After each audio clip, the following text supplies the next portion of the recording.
Now taming of animal, ठीक है। After settling near rivers, early humans also started domesticating some animals, ठीक है। अब तक वो क्या सीख गए थे, एक जगह रहना, ठीक है, अपने लिए खाना पकाना और अपने लिए खाना उगाना भी उन्होंने सीख लिया था, ठीक है। बेसिक चीज़ें, बेसिक ज़रूरतों की फुलफिलमेंट उन्होंने करना सीख लिया था, ठीक है। अब उन्होंने क्या सीखा, धीरे धीरे जो एनिमल्स होते थे, ठीक है, जिन जानवरों का वो शिकार करते थे खाना खाने के लिए, है ना, अब खाना तो वो खुद उगाने लगे। तो अब धीरे धीरे जब वो खाना उगाने लगे तो उनका शिकार करना भी कम हो गया।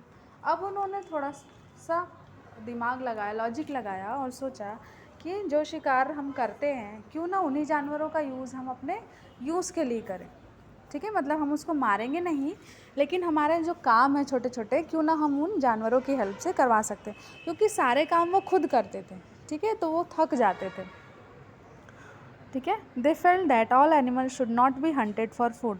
फिर उन्होंने धीरे धीरे जाना कि हम हर जानवर को खाने के लिए शिकार नहीं कर सकते, है ना, हर जानवर को हम शिकार नहीं कर सकते और हर जानवर को हम खा भी नहीं सकते, ठीक है। They learn that some animal like dogs, cows, horses and bullock could be tamed easily than others, ठीक है। टेम मतलब होता है पालना, ठीक है, मतलब घरेलू जानवर जो हम रखते हैं ना, जैसे काऊ, डॉग, ये सब हम घर में रखते हैं, वो हमसे डरते नहीं हैं और हम भी उनसे नहीं डरते, ठीक है, लेकिन वो हमारे लिए बहुत यूज़फुल होते हैं। तो इस तरह से उन्होंने जानवरों को डोमेस्टिकेट करना चालू किया, ठीक है। और उन्होंने समझा कि कुछ एनिमल्स ऐसे होते हैं जो इजीली टेम हो सकते हैं मतलब इजीली हमारे साथ रह सकते हैं, ठीक है।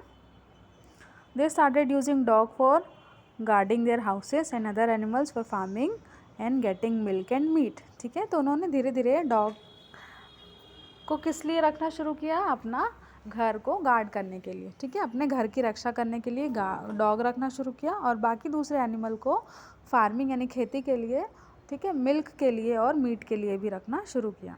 दे also use animal like horses and oxen to carry heavy loads from one place to another, ठीक है। और उन्होंने हॉर्स और ऑक्सन यानी बैल और घोड़े को भी रखना शुरू किया और उनकी हेल्प से वो भारी भारी सामान को एक जगह से दूसरी जगह लाने ले जाने का काम करने लगे, ठीक है। Now discovery of wheel, wheel यानी चक्के। अब चक्के की खोज हुई, देखो, ठीक है। पहले क्या करते थे, वो देखो पिक्चर में जैसे देख रहे हो ना, जानवर के पीछे सामान बांध देते थे और जानवर दौड़ते रहता था, सामान घिसटते हुए जाता था। फिर उन्होंने सोचा कि ऐसे तो बहुत टाइम लग जाएगा, इस तरह से फिर किसकी खोज हुई, व्हील की यानी चक्के की खोज हुई, ठीक है। अब कैसे हुई देखो, before the discovery of wheel early human had to इधर कैरी हैवी लोड्स और ड्रैग देम ऑन स्लेज, ठीक है। तो वो स्लेज बनाते थे, ऐसे लकड़ी का स्टैंड जैसा बनाते थे, उसके ऊपर सामान रख के फिर वो उसको खींचते थे, घसीटते थे, ठीक है, या तो खुद घसीटते थे या तो जानवरों की हेल्प से उसको खिंचवाते थे, ठीक है। Dragging loads was a hard task. अब ये जो सामान ले जाना था वो बहुत ज़्यादा कठिन होता था, क्योंकि सामान बहुत भारी होते थे, ऊपर से उसको घसीटना पड़ता था, तो थोड़ा सा ज़्यादा हार्ड वर्क हो जाता था। Then they use animal to pull the sledge. तो उसके बाद उन्होंने क्या किया, जानवरों को से सामान खिंचवाना शुरू किया, ठीक है। It is believe that the early human must have seen a log of wood rolling down a hill. और ऐसा माना जाता है कि अर्ली ह्यूमंस ने क्या देखा कि वुड लॉग मतलब अगर ये लकड़ी का जैसे ये मोटा सा लट्ठा, ठीक है, अगर ये ऐसे लकड़ी है, ये है ना, उसको हम ऐसे यहाँ से हाफ कट कर देते हैं, तो ऐसे ही लकड़ी का एक वुड लॉग, एक लॉग है ना, मतलब लकड़ी का छोटा सा टुकड़ा ऊपर पहाड़ से लुढ़कता हुआ उन्होंने देखा, ठीक है, कि लुढ़कते हुए नीचे आ रहा है। They realize that round things could move easily on land. तब उन्होंने देखा कि लकड़ी का जो लॉग होता था वो गोल शेप में होता है, ठीक है। तो उन्होंने सोचा कि जो राउंड थिंग होती है यानी ऐसी चीज़ जो राउंड होती है वो ईज़िली क्या होती है, मूव हो जाती है ना। जैसे वो स्लेज बना के खींचते थे तो स्लेज को खींचने में ज़्यादा टाइम लग रहा था, लेकिन उन्होंने देखा कि जो राउंड चीज़ है वो खुद ही मूव हो रही है, उसको मूव करने के लिए हमको ज़्यादा मेहनत नहीं करनी पड़ रही है। They fitted small piece of tree log below their sledge. तो उन्होंने क्या किया, ये जो स्लेज है, स्लेज के नीचे एक ट्री लॉग लगा दिया है बीच में, ठीक है। The sledge now moved easily on uneven ground. अब उसके बाद क्या हुआ कि जो स्लेज है वो जब ज़मीन बराबर नहीं थी तब भी वो इजीली मूव होने लगा, ठीक है। In this way the wheel was invented, और इसी तरह से फिर व्हील की डिस्कवरी हुई। It was a big leap in the progress of human kind, और ये जो व्हील की डिस्कवरी थी ये पूरे ह्यूमन काइंड में, ठीक है, सबसे बड़ी प्रोग्रेस थी, ठीक है, सबसे बड़ा जंप था किसका, डेवलपमेंट का, ठीक है, व्हील की डिस्कवरी, ठीक है। Gradually they improve the round log of would and turn it into a wheel. तो धीरे धीरे फिर उन्होंने, पहले मोटे मोटे वुड लॉग यूज़ करते थे, अब वुड लॉग, एक वुड लॉग से उन्होंने 2 व्हील बनाया, उसको कट करके 2 से फिर 4 व्हील बनाया, चारों व्हील को एक एक स्लेज के एक साइड लगा देते थे, तो अब जो स्लेज है वो और भी जल्दी मूव होता था, ठीक है। तो इस तरह से फिर उन्होंने व्हील बनाना भी सीख लिया। By putting the wheels under the cart they made a wheel cart. इस तरह उन्होंने कार्ट के नीचे व्हील रखकर व्हील कार्ट बनाया, ठीक है। और अब वो एक जगह से दूसरी जगह पहले पैदल चल के जाते थे, अब वो उस व्हील कार्ट में बैठकर जाने लगे, ठीक है।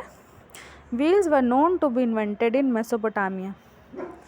और ये व्हील की डिस्कवरी कहाँ हुई थी, इराक में, ठीक है, एक जगह थी मेसोपोटामिया, वहाँ पे व्हील की डिस्कवरी हुई थी, ऐसा बिलीव किया जाता है, ठीक है। After these discoveries the life of early human became more comfortable. तो धीरे धीरे इन सभी चीज़ों की डिस्कवरी होने के बाद में जो ह्यूमन की लाइफ थी वो बहुत ज़्यादा कंफर्टेबल हो गई। मतलब आप पहले सोचो, पहले वो खुद खाना जानवर मार के कच्चा खाते थे, ठीक है, जानवरों का शिकार भी करने के लिए दौड़ते थे, उनके पास रहने को घर नहीं था, पहनने को कपड़े नहीं थे।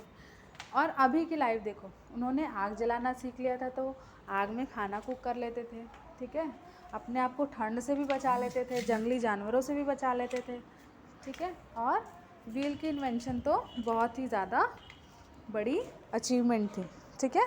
The early human were now able to move from one place to another more easily and quickly. अब क्या होता था, ये एक जगह से दूसरी जगह ईजीली और बहुत जल्दी चले जा सकते थे, है ना, क्योंकि उन्होंने व्हील बना लिया था।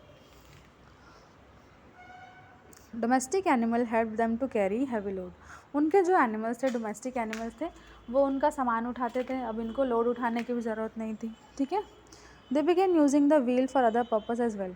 उन्होंने व्हील का यूज़ और भी दूसरी चीज़ों में भी किया, जैसे मेकिंग पॉटरी विथ क्ले, मतलब मिट्टी का बर्तन बनाने के लिए, देखे हो ना आप लोग, जो चाक यूज़ होता है उसके लिए, ठीक है। This wheel came to be known as potter's wheel, और जिसकी हेल्प से वो मिट्टी के बर्तन बनाते थे उसको उन्होंने क्या बोला, potter's wheel. These pots prove to be helpful in storing and cooking food, ठीक है। तो जब उन्होंने मिट्टी का बर्तन बनाना शुरू किया तो उसमें क्या रखते थे, जो फूड उन्होंने कुक किया था, जो खाना पकाते थे, अब उसको उस बर्तन में रख देते थे, ठीक है। इस तरह से वो फूड स्टोर करना भी सीख गए थे। Thus the discovery of wheel was a turning point in the history of humankind. इसलिए जो व्हील की डिस्कवरी थी, ठीक है, वो पूरे ह्यूमन काइंड में एक बहुत बड़ा टर्निंग पॉइंट था, ठीक है। अब आप खुद ही सोचो, अगर व्हील की डिस्कवरी नहीं हुई होती तो क्या होता।